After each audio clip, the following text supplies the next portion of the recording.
Reciban un cordial saludo. Les habla Jesús Parra, estudiante de Derecho de la Universidad Bicentenaria de Aragua, actualmente cursando el noveno trimestre. En esta importante exposición orientaremos a nuestra audiencia en un tema muy importante en nuestro ordenamiento jurídico penal, como son los distintos tipos de medidas de coerción personal que puede imponer un juez a un imputado, tomando en cuenta sus principios generales como medidas de coerción. Las medidas de coerción personal son una disposición de seguridad y orden que buscan limitar la libertad personal al aplicar su contenido de manera excepcional, brindando con ello el despeje absoluto de las incertidumbres o retardos de la práctica y ejecución personal. Las medidas cautelares o de coerción procesal, como se llama el nuevo Código Orgánico Procesal, son aquellas medidas judiciales que tienen por finalidad asegurar la presencia del imputado en la sede judicial y a la efectividad de la sentencia. Tanto en el ámbito punitivo como resarcitorio, las medidas cautelares o coercitivas cumplen función de aseguramiento de los objetos del proceso penal, que se aplica para casos taxativamente previstos en la ley y bajo determinados principios, principalmente los de necesidad, provisionalidad y proporcionalidad. Debe entenderse como medidas de coerción personal no solo la privación de la libertad personal, sino cualquier tipo de sujeción a que es sometida cualquier persona, por lo que incluso las medidas cautelares sustitutivas. Las medidas no son castigos, sino que persiguen asegurar el fin de una investigación. Las mismas llevan consigo la restricción e intervención en los derechos fundamentales y basado en el principio constitucional de juzgamiento en libertad, la privación de esta constituye una excepción. La duración de las medidas de coerción en ningún caso podrán sobrepasar la pena máxima prevista para cada delito, ni exceder del plazo de 2 años. Este lapso que no influye en la duración del proceso penal en el cual se decreta la medida. El Ministerio Público podrá solicitar una prórroga motivada para el mantenimiento de las medidas de coerción que se encuentren próximas al vencimiento cuando existan causas graves que lo justifiquen. Lo común será entonces que el demandado civil no se le restrinja la capacidad de disposición de los bienes antes de la condena, ni al imputado se le quite la libertad mientras no sea declarado culpable, salvo que se acredite fundadamente la necesidad de garantizar en cada caso los fines del proceso como medidas asegurativas. Esta medida asegurativa tenemos la verosimilitud del derecho y peligro de la demora.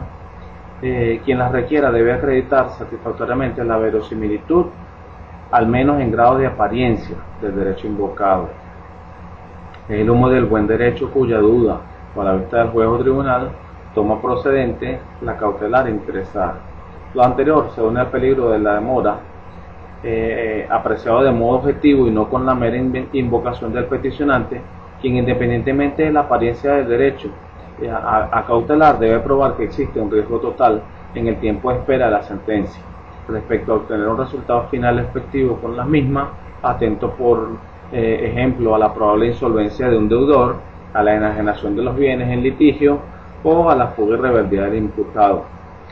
Ninguno de esos presupuestos puede ser relevado por el ofrecimiento de contracautela o por la invocada insolvencia para responder a cualquier resarcimiento, porque el afectado no está obligado a soportar la reducción de sus derechos si ello no es absolutamente indispensable. Tenemos las transitorias o las provisionales, que no son definitivas, ya que se resuelven en función de las circunstancias concretas y duran como máximo mientras se sustancia el proceso, debiendo antes modificarse de ser sustituidas o dejar sin efecto de oficio y a requerimiento de las partes interesadas si aquellas puedan haber variado. Tenemos los objetivos de las medidas de coerción.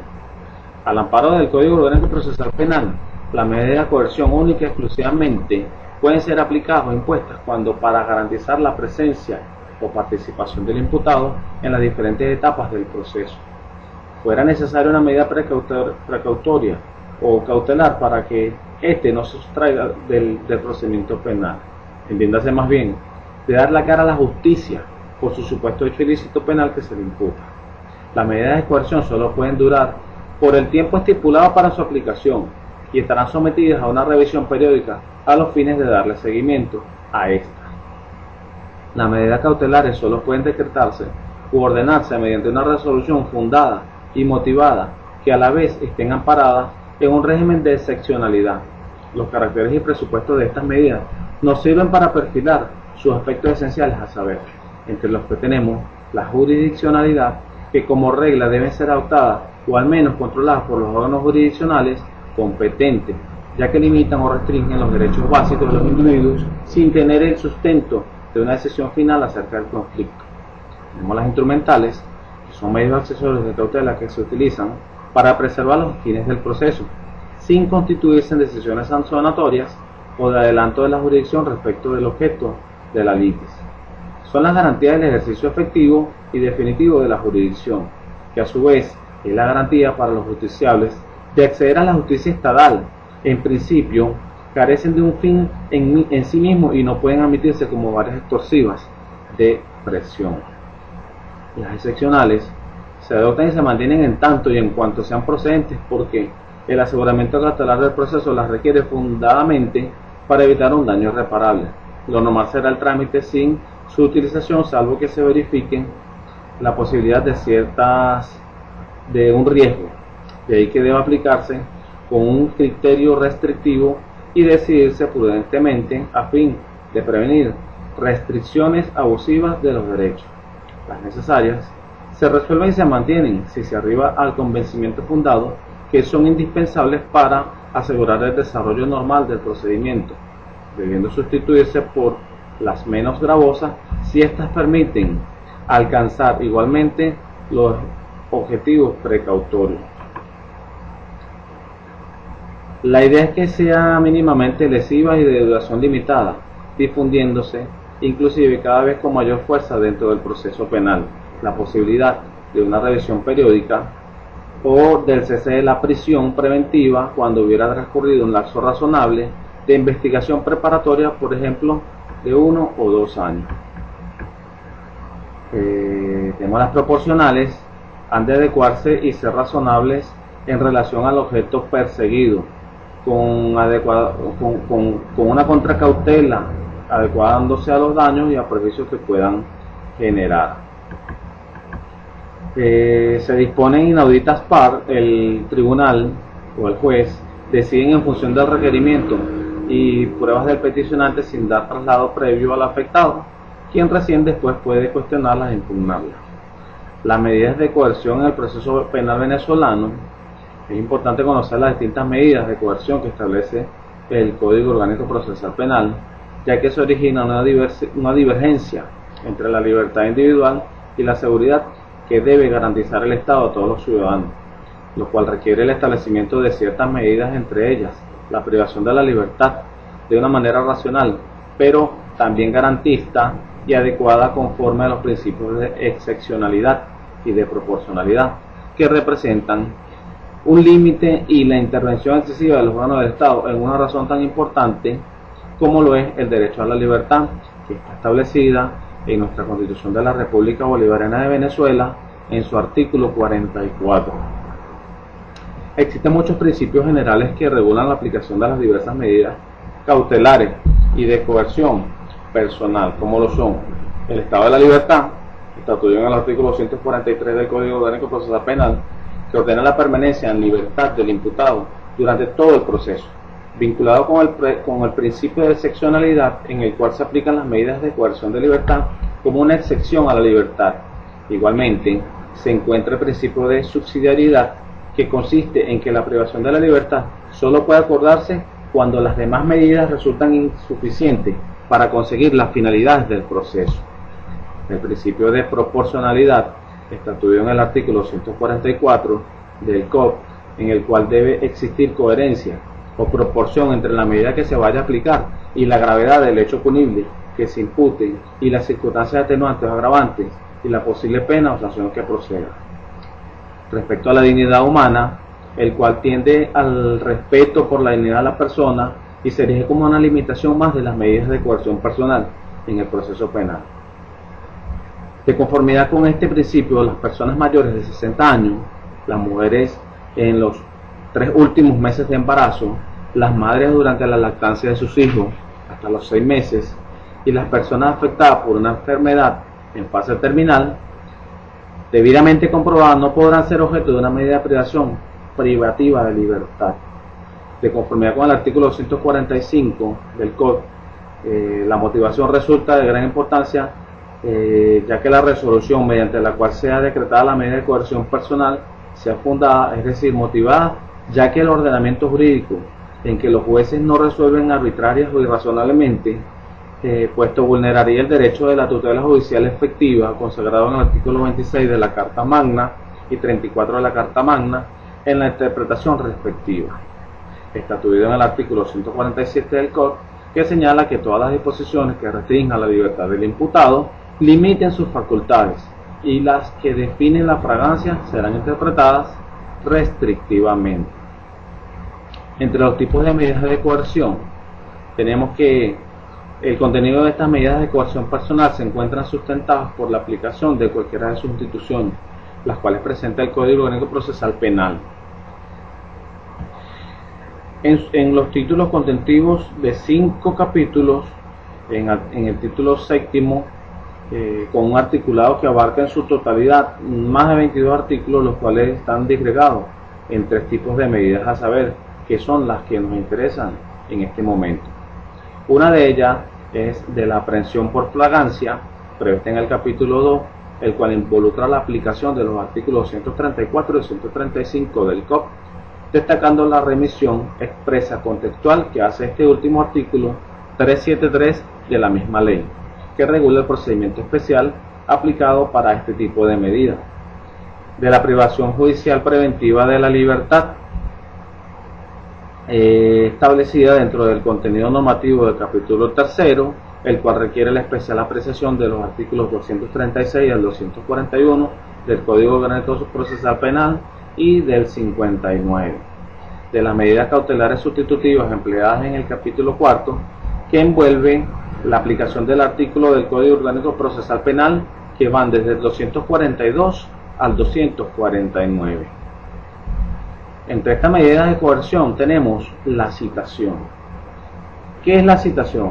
Es el llamamiento que hace la autoridad judicial a una persona para que comparezca teniendo un objeto determinado que se le hace saber acerca de su asunto relacionado a esta, conceptuándola como el llamamiento que hace la autoridad judicial a la parte demandada para que comparezca ante ella. Esta autoridad judicial explica y sigue a través de las siguientes formalidades el procedimiento civil venezolano. El video será compulsado por el secretario tantas copias como partes demandadas aparezcan. La orden de comparecencia debe ser autorizada por el juez con expresión del día y la hora para la contestación. Practicada la citación por medio de un alguacil del tribunal.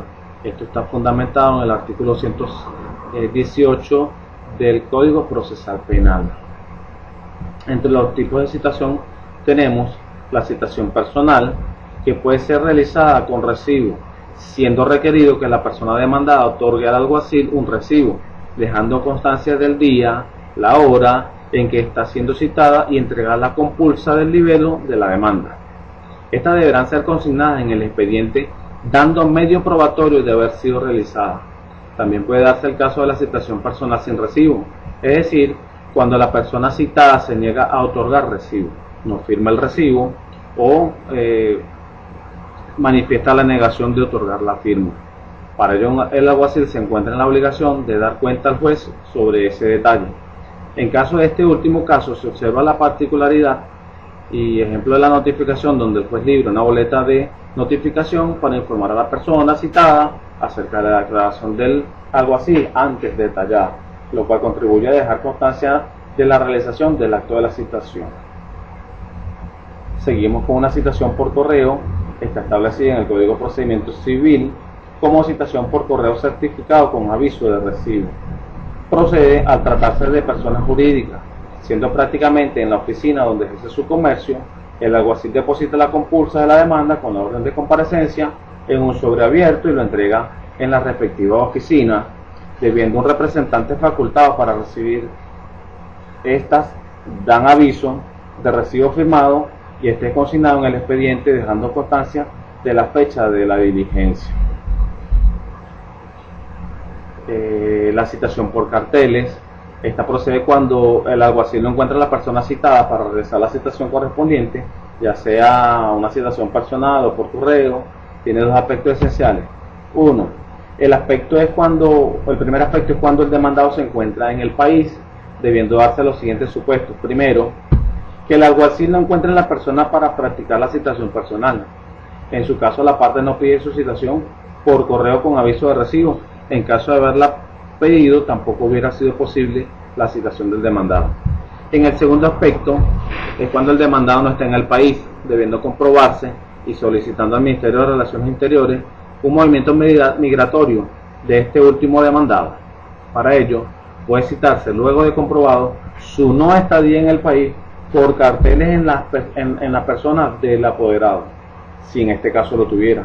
Y si no tiene o este se niega a presentarlo, se convoca al demandado por carteles, en cuyo caso no hay representación o no comparece en el tribunal. Se ve la necesidad y la facultad de nombrar un defensor ad litem con quien se entenderá la citación. Por último, tenemos la citación por edictos. Se trata esta en aquellos casos de estar comprobado o reconocido el derecho de alguna persona referente a alguna herencia u otra cosa referente. Si esa persona hubiera fallecido y se desconoce quién es, sean los sucesores de este derecho, los edictos hacen un llamamiento a todos quienes crean que deberían ser asistidos de derecho para que comparezcan a juicio del tribunal en un término no menor de 60 días continuos ni mayor a 120 días. ¿Qué sucede con los efectos de la citación? Se comprende que la citación es un presupuesto de validez procesal, ya que es demasiado fundamental para el inicio del procedimiento civil, así como para la validez del mismo. Es de suma importancia su correcta aplicación para que surtan los siguientes efectos procesales. Primero, da lugar a la contratación de la demanda. No existirá necesidad de volver a citar para ningún otro acto de juicio a excepción única. ¿Cuáles son las excepciones únicas? Celebración de posiciones juradas, establecida en el artículo 416 del Código Procesal Civil, casos de sucesión procesal, artículo 144 del CPC, detener procesos por motivos que requieran notificación de las partes para que la causa siga el curso establecido en el artículo 141 del CPC.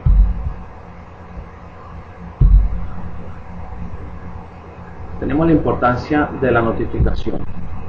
¿Por qué es importante? Porque estos instrumentos jurídicos son de mucha importancia, sabiendo que forman parte de la manera de dar aviso acerca de los asuntos y los actos llevados en un proceso civil en Venezuela. Cabe destacar, en especial referencia a la notificación, que este va más a su aspecto informativo acerca de actos, a diferencia de la citación, que tiene más carácter por la obligatoriedad de la comparecencia ante los órganos de la justicia.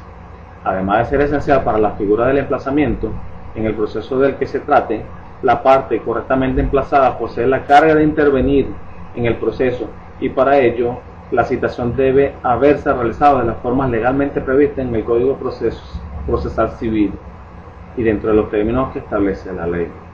Es necesario mencionar que si se continúa con el proceso o se dicta alguna decisión sin el demandado haberse citado, se le estarían violando los derechos del debido proceso, por lo cual la legislación debe hacerla cumplir su citación correctamente por sus funcionarios a cargo.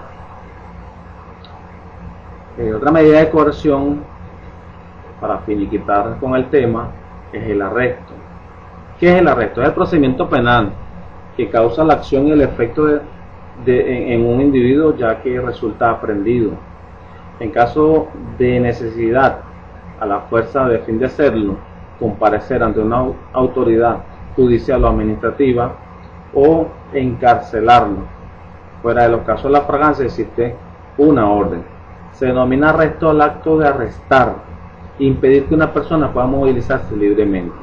Este verbo también puede aludir tomar un riesgo o a decidirse a realizar una cierta acción. El uso más habitual del concepto, de todos modos, se asocia a la detención y a la privación de la libertad de un individuo. El arresto es una medida que puede decidir una autoridad judicial o una fuerza policial. En el primer caso, se trata de una decisión vinculada a un proceso penal para que se cumpla un acto o a modo de castigo, la policía por su parte puede decidir un arresto cuando encuentre un individuo cometiendo un delito. Puede decirse que el arresto entonces es una forma legal de privar de su libertad a un ser humano. La persona arrestada queda a disposición del Estado de acuerdo a las condiciones establecidas por la ley. Agradeciendo su atención a esta audiencia, podemos finalizar concluyendo que estas medidas de coerción no son más que una alternativa de las autoridades o de los jueces para que los imputados puedan rendir cuentas ante la justicia sobre los posibles delitos que se le imputan, teniendo en cuenta y considerando los motivos y las condiciones en que se presentan cada delito. Espero les haya gustado esta exposición. Estaremos atentos a un próximo video donde estaremos brindando con temas de mayor interés también en nuestro marco jurídico. Me despido de ustedes y que la pasen muy bien. Gracias por su atención.